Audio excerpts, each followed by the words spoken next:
ঢাকায় প্রথমবারের মতো পরীক্ষামূলকভাবে চালু হচ্ছে বাংলাদেশ প্রকৌশল বিশ্ববিদ্যালয়ে নির্মিত ব্যাটারি চালিত ৩ চাকার রিকশা। প্রাথমিকভাবে রাজধানীর ৩টি এলাকায় পল্টন, ধানমন্ডি ও উত্তরা এই রিকশা চলবে বলে জানিয়েছেন স্থানীয় সরকার উপদেষ্টা আসিফ মাহমুদ সজীব ভূঁইয়া। ২৮ জুন ঢাকা উত্তর সিটি কর্পোরেশনের নগর ভবনে রিকশা চালকদের প্রশিক্ষণ কর্মসূচির উদ্বোধনী অনুষ্ঠানে তিনি এই ঘোষণা দেন।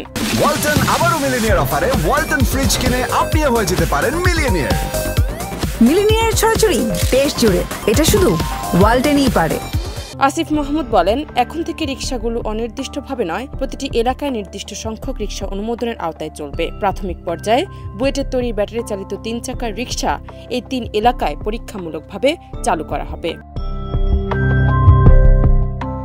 তিনি আরও জানান, চালকদের যেন কোনো চাঁদাবাজি বা হয়রানির শিকার না হতে হয়, সেজন্য উপযুক্ত পদক্ষেপ গ্রহণ করা হবে। ডিএনসিসি প্রশাসক মোহাম্মদ এজাজ জানিয়েছেন, আগামী আগস্টের প্রথম সপ্তাহ থেকে রাস্তায় নামবে এই পরিবেশ বান্ধব নতুন রিকশাগুলো। একই সঙ্গে রাজধানীর উত্তর ও দক্ষিণ সিটির 2টি জোন থেকে অনুমোদনহীন রিকশাগুলো ধাপে ধাপে সরিয়ে দেওয়া হবে। তিনি বলেন, চার্জিং পয়েন্ট স্থাপনের কাজ চলছে। নির্দিষ্ট অনুমোদিত স্থানে চার্জের ব্যবস্থা থাকবে, যাতে চালকরা অনায়াসে এই রিকশা ব্যবহার করতে পারেন।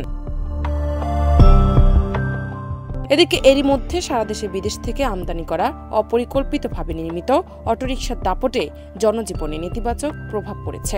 অদক্ষ চালকের কারণে বাড়ছে দুর্ঘটনাও। এরই মধ্যে বুয়েটের নতুন ব্যাটারি চালিত অটোরিকশা পরিস্থিতি সহ উন্নয়নে ভূমিকা রাখবে বলে আশা প্রকাশ করেছেন সংশ্লিষ্টরা।